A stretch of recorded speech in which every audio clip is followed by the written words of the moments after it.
Assalamualaikum warahmatullahi wabarakatuh. Bismillahirrahmanirrahim. Alhamdulillahirabbil alamin wassalatu wassalamu ala asyrafil anbiya wal mursalin amma ba'd. Bagaimana kabarnya teman-teman? Para siswa dan santri sekalian, insyaallah pada kesempatan kali ini kita akan melanjutkan materi kita 14.5 Hormones, Endocrine and their secretions. Hormones, endokrin dan apa yang disekresikan, apa yang dikeluarkan. Kita mulai dengan dalil. Bismillahirrahmanirrahim. Ya ayyuhal insan ma gharraka bi rabbikal karim alladzi khalaqaka fasawwaka fa'adalak fi ayyi suratin ma syaa rakkabak. Quran Surah Al-Infitor ayat 6 sampai 8. How can you correlate the dalil with our topic? Apa sih korelasinya dalil ini dengan topik kita tentang hormones? Coba dicari sendiri ya, insya Allah mudah. Oke, kita mulai dengan gland. Gland atau kelenjar dibagi menjadi dua, endokrin sama exocrine. Oke, kita mulai dengan endokrin dahulu ya. Second, coordination system. First is nervous system. Oke, endocrine system itu adalah sistem koordinasi kedua. Yang pertama adalah nervous system. Oke ya, the responses controlled by the nervous system happen quickly. Kalau nervous system atau sistem syaraf itu terjadinya cepat, but there are some responses that go on over a long period of time, growth and development. Tapi kalau endocrine system, responnya lebih lama, seperti kayak perkembangan maupun dengan pertumbuhan, pengembangan gitu. The endocrine system is a series of organ called glands. Di dalam sistem endokrin terdapat rangkaian organ yang disebut dengan glands atau kelenjar. Glands secrete chemicals called hormones. Dan setiap atau kelenjar ini mensekresikan, mengeluarkan chemicals, zat kimia namanya hormones. Okay. Hormon, glands, kelenjar ada dua. Satu endokrin, yang kedua exocrine. Kalau endokrin, glands are ductless glands. Kelenjarnya tidak punya saluran. Sehingga apa? They secrete their hormones directly into the bloodstream. Karena sel-sel dari kelenjar itu nggak punya saluran, sehingga hormonnya langsung masuk ke blood. Sedangkan yang kedua, exocrine, ada glands called exocrine glands such as those in the digestive system, secrete substance through a duct or tube. Dia sel-sel dari kelenjar ini mengeluarkan hormonnya ke saluran.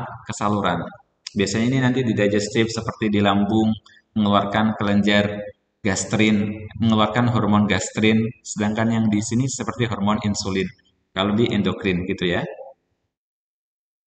Oke, sekarang hormones and their mechanism actions. Oke, bagaimana sih mekanisme kerja dari hormones? Oke, yang pertama adalah stimulus affects endocrine gland so that it release a hormone. Pertama harus ada stimulus. Nah, stimulus itu rangsangan. Kalau pada sistem syaraf, stimulusnya mungkin dapat berupa suara, dapat berupa cahaya, nanti diterima oleh reseptor. Nah, kalau pada endokrin ini, stimulusnya biasanya lain. Bisa berupa kadar gula dalam darah, misalnya kadar gula dalam darah berlebih, maka ini merupakan stimulus gitu ya. Kadar gula ini saya contohkan kadar gula yang berlebihan. Oke, akan merupakan stimulus. Oke. Kemudian dari hipotalamus akan mengirim sinyal ke pituitary glands. Pituitary akan kirim sinyal ke mana? Ke pankreas. Nah, pankreas. Selanjutnya dari pankreas ini number 2, hormones are distributed through the body in the bloodstream. Kemudian pankreas akan secret insulin hormon. Di sini warna hijau kita anggap insulin hormon ya. Nah, kemudian insulin hormon akan distributed through the body in the bloodstream, dikirimkan ke darah. Kemudian hormon insulin number 3 ya. Receptors on the cell membranes of the target organ recognize the circulating hormone molecules. Nah, kemudian organ target dari insulin seperti liver, kemudian muscle, otot. Nah, akan menerima, memiliki reseptor yang menerima hormon insulin ini. Nah, kemudian number four, target organ brings about an appropriate response to deal with the original stimulus. Kemudian, dengan menempelnya hormon tersebut diterima oleh reseptor dari organ target, yaitu liver sama muscle akan melakukan perintah yang dibawa dari hormon tersebut. Apa perintahnya?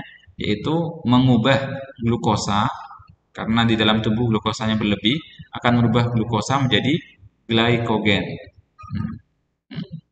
Agar apa? Agar kadar glukosa dalam darah turun. Itu seperti itu. Ini adalah mechanism action of hormones. Perlu diketahui bahwa setiap hormons ia memiliki target khusus, memiliki organ target yang memiliki reseptor khusus juga. Artinya, hormon insulin ini nggak bisa ke organ-organ lain. Dia langsung ke target organnya, yaitu liver, muscle, kayak demikian. Ke organ lain dia nggak bisa. Bagaimana? Mudah ya, mechanism action of hormones sangat berbeda dengan mechanism action of nerve system, karena melalui serabut syaraf, melalui neuron. Namun kalau hormones melalui bloodstream, endocrine system ya, melalui darah. Oke, selanjutnya hormones in humans, endocrine organs and their secretion. Oke, mungkin ini tidak lengkap, akan beberapa organs atau kelenjar yang menghasilkan hormon. Salah satunya adalah adrenal glands, kelenjar anak ginjal. Dia ada di atas ginjal. Di atas ginjal ada anak ginjalnya ya. Menghasilkan atau sekret adrenalin. Selanjutnya pankreas. Nah, pankreas yang di sini warna kuning, dia sekret insulin and glucagon. Kemudian testes in male, testis ya, dia sekret testosteron. Selanjutnya ovaries in female, ovarium, sekret estrogen and progesteron. Setiap hormon memiliki fungsi masing-masing. Seperti tadi, insulin di pankreas, control of blood sugar concentration, mengontrol kadar gula, konsentrasi kadar gula dalam darah. Kemudian testosteron in male itu controls puberty in males, mengontrol pubertas pada laki-laki, including deepening voice, stronger muscle, and growth of body hair. Kemudian estrogen and progesterone control puberty in females, including development of breast and hips, also control the menstruasi, cycle, and ovulation. Bagaimana? Cukup mudah ya, insya Allah dipelajari kembali. Kita tutup dengan kafaratul majlis. Subhanakallahumma wa bihamdika asyhadu an la ilaha illa anta astaghfiruka wa atubu ilaik. Wassalamualaikum warahmatullahi wabarakatuh.